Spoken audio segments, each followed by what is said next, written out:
Hello and welcome to the Since You First series. I'm your host, Chuck Walkendorfer, President of Distribution of Think2Perform, bringing you the series Improved Decision Making and Stress Management. Our topic today are the 4Rs of recognize, reflect, reframe, and respond. As many of you may remember, Think2Perform is a business and sports performance firm. We work with executives, athletes, business owners, doctors and nurses in surgery, people who manage money for a living, to improve decision making under pressure. And one of the things you may recall from earlier sessions is that performance in any area of life, I don't care what you do for a living, where you live, the color of your skin, it doesn't matter. Performance in any area of life is a function of three things. It's a function of number one, talent. Talent being things that we're always good at and can never remember learning. So things like math, music, sports, things we had a natural affinity for. Skills are part number two. Skills are things we develop over our lifetime. So I may have had a talent for music and developed a skill to play the piano. And the third part is decision making. So it's talent plus skills plus decision making equals performance. And of the three, decision making has twice the impact on performance than talent and skill combined. I'm not suggesting talent and skill don't matter. They just don't matter as much as decision making. And unlike our IQ, which we can't improve, unfortunately, we can't get any smarter. We can, with practice and focus and effort, become a better decision maker. And we make about 35,000 decisions a day. If it surprises anybody, most of them we don't think about. So how we take our coffee in the morning, getting dressed, brushing our teeth, when we used to drive to the office, driving to the office, we lived out of a part of our brain called the basal ganglia. That's the habit center part of our brain, and that freed up what's called our prefrontal cortex, the logical thinking part of our brain, to make the biggest decisions of the day. And we don't have to make all 35,000 decisions a day better, but we've probably got to make one or two. And so this series is designed to, as it says, improve stress management and decision making. And our topic here today is this 4Rs, which brings a number of the tools we've talked about in earlier sessions together. I am joined by my colleague, Bob Nedball. Bob is a senior vice president with Think2Perform. He coaches and develops business owners, leaders, and their teams, seeking to achieve increasing levels of performance, growth, and personal satisfaction through work in emotional and moral intelligence, interpersonal effectiveness, and mindfulness. He works with clients in a variety of industries, including the nonprofit sector, financial services, information technology, and law. Bob started his career in banking and technology, transitioning to technology consulting, building a $10 million practice for a consulting firm serving nonprofit and federal government clients. After the sale of the firm, Bob invested 12 years serving the nonprofit sector, holding leadership positions with the American Educational Research Association, the CFP Board, and Scrum Alliance before he joined Think2Perform. Bob is a Bachelor of Science in Economics from George Mason University and holds the Certified Professional Coactive Coaching designation from the Coactive Training Institute, which is considered the gold standard by the Institute of Coaching, a McLean affiliate of the Harvard Medical School. He brings research on human behavior, neuroscience, and emotional intelligence to his client work in profoundly simple and practical ways. Bob grew up in McLean, Virginia, spending most of his life in the D.C. area. Today, he and his beautiful wife, Karen, live in the wonderful little corner of the planet called Fort Collins, Colorado. Bob, glad to have you with us here today. Hey, Chuck, thank you. It's a pleasure to be here with you, with the clients, customers of First Citizens, and being a part of this You First series. Looking forward to our conversation today about the 4Rs and improving our decision-making under pressure. And let's jump in. What do you say? Well, so set the stage for us, Bob. Why are we talking about the 4Rs here today? So let's think about this notion, if you will, of our responding out of habit. And so the power of our habituated response. And how does that impact our decision-making and the actions we take? So, personal example, I can be watching the news or reading a social media post about the stock market, economy, the political season we're in, and I could feel fear, maybe some anxiety over the economic situation, the political situation. And before I know it, Chuck, I'm carried away creating a suspense thriller movie in my mind of an entire future. I'm creating a future in my mind about this, from this place of this momentary fear or anger. And this can happen to us when we're not mindful, right? Mm-hmm. It happens without us realizing it. And our whole world can be taken over if we're not mindful and careful. So the punchline here is we want to stop this proliferation of thoughts quickly in order to make our best decisions. And that's what the 4 R's is about, right? A couple other quick points. To do that, Chuck, we've got to increase our self-awareness, right? We're going to start off with the first R is going to help us with that. And we want to shift our perspective as well about our emotions. So rather than thinking of our emotions as a problem, Chuck, we want to think of them like feedback. So like a traffic light. So if I drive up to an intersection and the light's red, under normal conditions, I see the red light. Do we freak out about that, Chuck, or panic? No. Right? Yeah, so what do? We slow down, we come to a stop, light turns green, we continue on to our destination. And that's what we're after here today, Chuck, with these tools. We want to continue on to the financial destination that we've set out for ourselves and for our loved ones. Fantastic, Bob. So kick us off on the 4 R's. Yeah, so one of the distortions in decision making is the way that a problem is presented to us. And that's this habituated self-talk I just mentioned. That can be a form of distortion. It's the movie playing in our head. So employing a strategy like this, the 4 R's, can improve the quality of that decision making.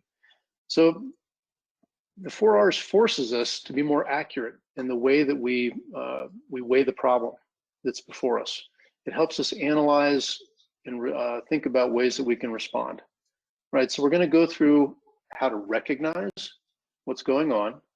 We're going to take a moment for reflection. We'll then reframe our thinking to our best advantage and then respond with financial decision making and actions in a way that's more aligned with our principles, our values, our goals, what we really want ideally. So what I'm hearing you say, Bob, and I want to tie back to something our listeners have heard from us before, is instead of acting on the emotion, I get to choose the response. Instead of being emotionally reflexive, this tool might help me be emotionally reflective and choose a different response, maybe a more effective response, more effective decision. That's exactly right, Chuck. Once we have this recognition, now we have choice. All right. Talk to me about the first R. So the first R is recognize. We need to recognize our moment-to-moment experience when it comes to answering 3 questions. So what am I thinking right now? What am I feeling right now? And what am I doing physically right now? Listeners who have been following along with this, Chuck, they may recognize those as the freeze exercise, right? So say freeze and pause, make a quick note, brief note about what I'm thinking, feeling, and doing, right? So as you contemplate these questions, folks, you may begin to notice you feel anxious, or you're worried or concerned, whatever it may be. This is normal, especially in today's circumstances. For many of us, working environments remain in flux.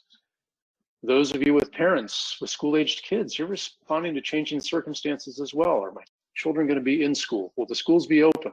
Will they remain open? Are they virtual, combo? There's political uncertainty in our world today with the election just a month away. So next, with that, once we've had this recognition, next we ask ourselves, are my feelings, thoughts, and actions aligned with what I ideally want? But the answer, Chuck, is no to any one of those questions. What do we have? We're misaligned. Yeah, we're going to make a choice. That's right. So if we're emotional, we know that that's also the worst time to make decisions. We'll talk a little more about that. So, and remember, we want to treat our emotions as feedback rather than letting them carry us away. In times of uncertainty, it becomes even more important to frequently practice this exercise. So we want to catch ourselves quickly, and the freeze can help us with that. All right. So a question for you, Bob. How do our listeners become more present? That's what this is all about. This is about improving our presence and our self-awareness. Yeah. So first, I'm going to encourage you to take 4 to 5 slow breaths. Now, this is going to oxygenate your blood, and take. There's not all breaths are the same. So take a deep chest breath. You can feel kind of the tension that happens with that. So take what we would call belly breaths. All right. So that's going to allow blood to get into your oxygen into your system. And it's also going to allow blood to flow back into the rational thinking part of your brain. So next, a couple other tips here. Chuck, our bodies are firmly grounded in the present. They don't know the past, and our body doesn't know the future. So a couple of quick exercises. For just 30 or 60 seconds, take your thumb and your index finger and rub them together very slowly. Slowly enough and carefully enough to notice and feel the ridges in your skin. Another quickie is take a moment and try to identify all your toes. Now, I did this just Friday of last week with a group of business owners and leaders while we were on a call. And one of the business owners said to me as he was doing the finger exercise, he said, I just realized that my leg was bouncing up and down with all of this nervous energy. Until you asked me to do this exercise, I had no idea that my leg was bouncing up and down. So folks, imagine if his bouncing leg going up and down was going unnoticed to him. Imagine what unnoticed questions we might have or thoughts might be going through our minds. And these exercises and practicing the freeze, it slows us down and calms us.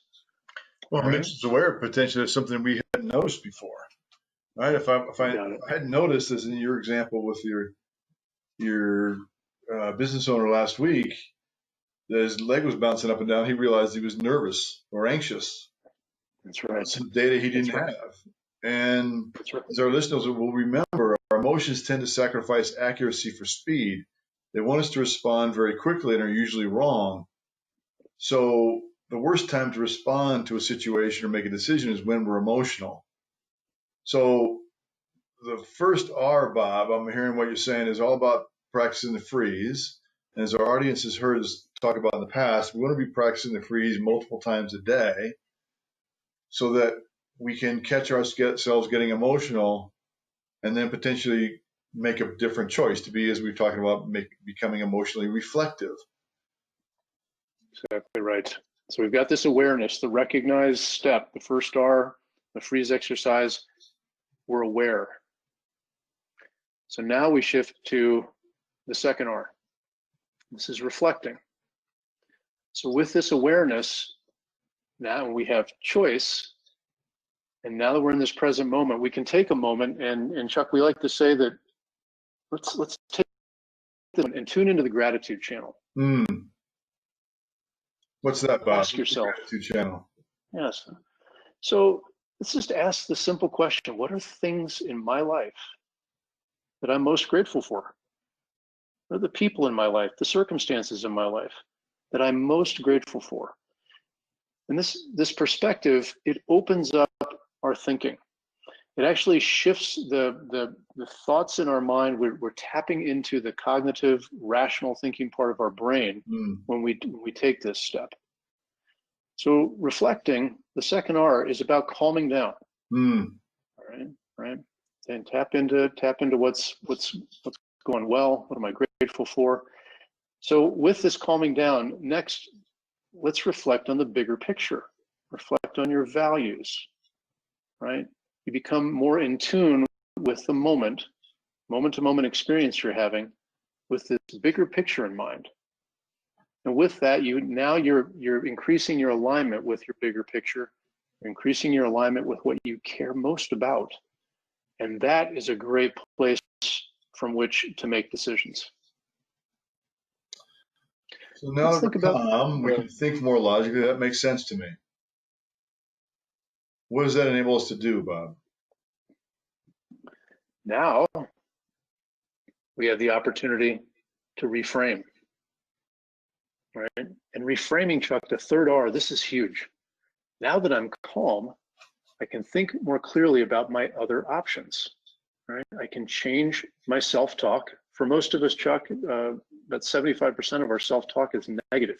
For most people, not everybody.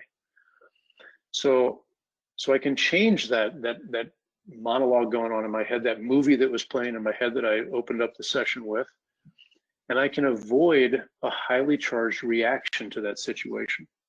Right? If I find through my recognition that I'm angry about what I see on TV or on social media, I don't have to blindly follow my habituated reaction to that. Right? Quick story, so I'm a big fan of a clean kitchen. So if it's been a busy day in the household, I can walk into the kitchen, there may be a bunch of dishes in the sink. Now I can notice that I react to that because I just appreciate the clean sink and all that stuff, and I could get frustrated with other members of the family thinking, why didn't they, and then fill in the blank, right? So I can get, there goes the movie playing again. If only they had, or I wish they would, right? I calm down, I recognize that this is going on. I can think, I know my wife Karen's had a long day today. She had a board call, a bunch of things going on. Other things are going on in our household. What if I took the moment, if I'm the one that likes to clean dishes, I'll clean up the sink. And guess what? How cool is that going to be for her? She comes out and she's busy. She's got to jump to the next thing. I'm going to improve the conditions in her day by taking care of that for her. Right? So I can make these different choices. There's the reframing.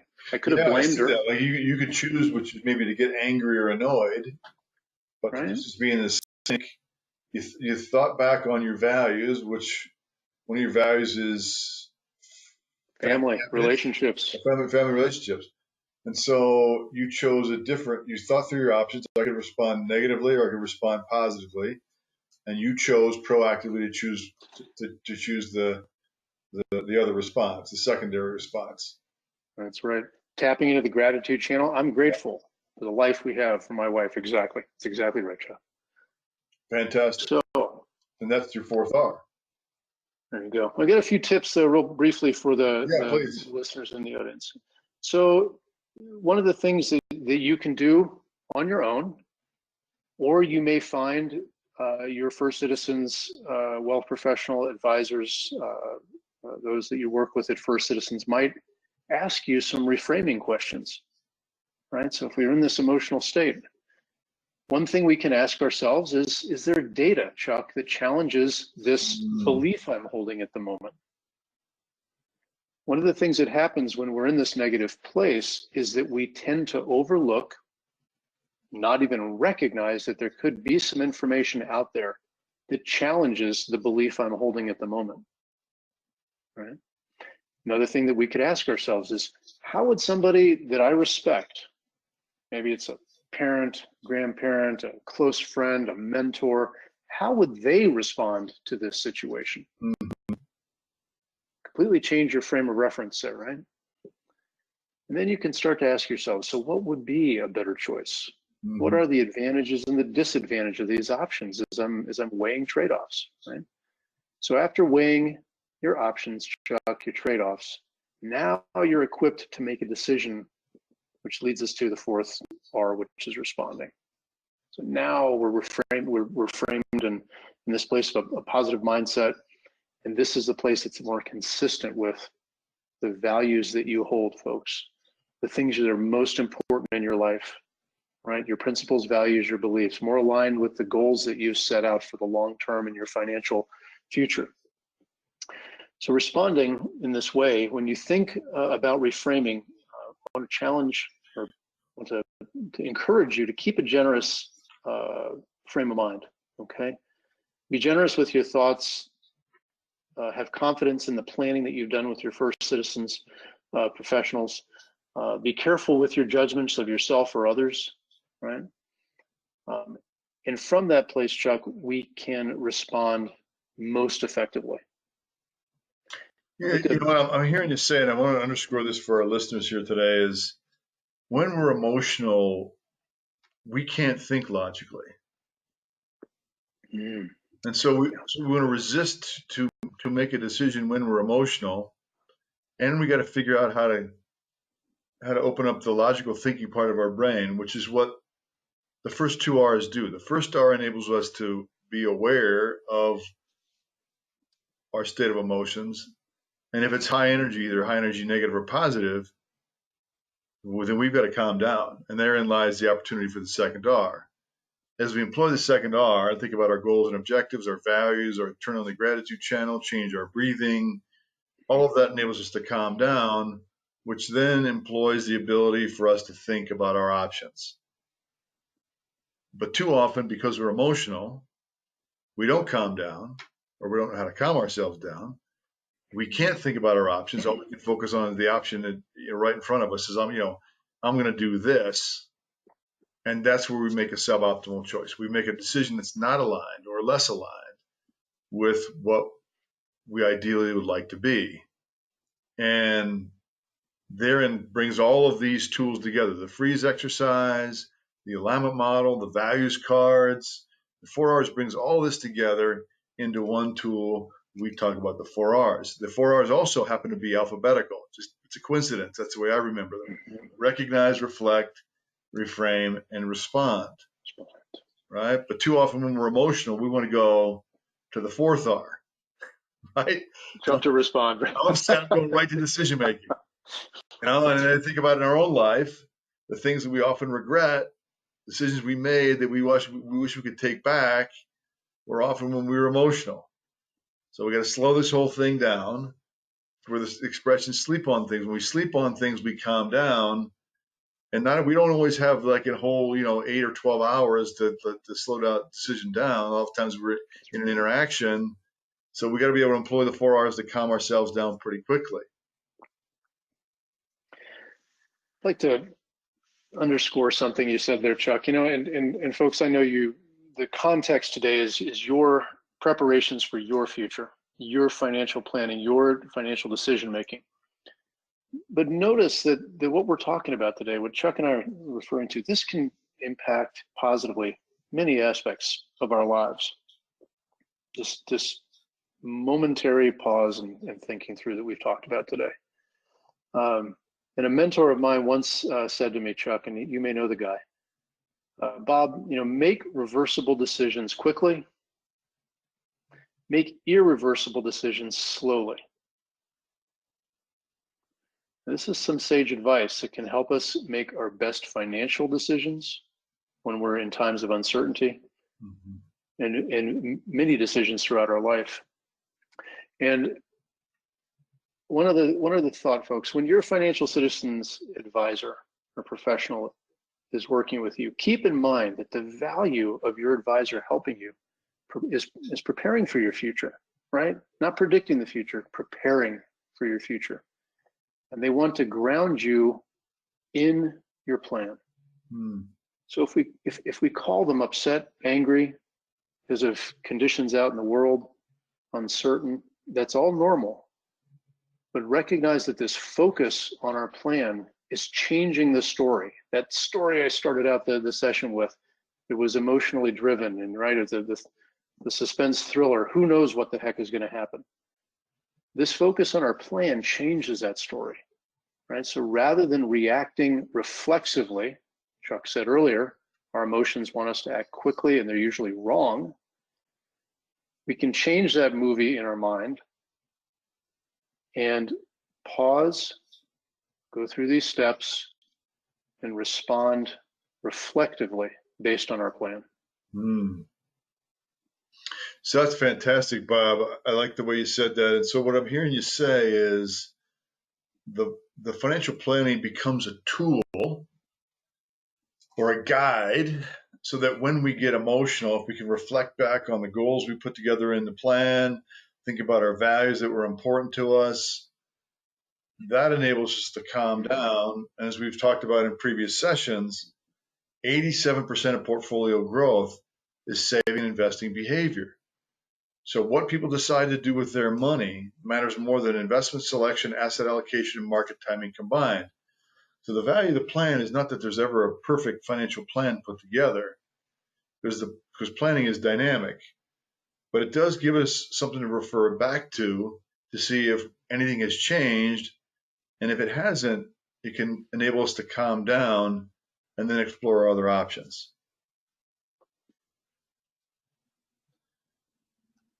Period. Full stop. So I want to thank you for how you walked us through this today, Bob. It sets up what we're going to talk about in our next session, which is going to be the smart money philosophy.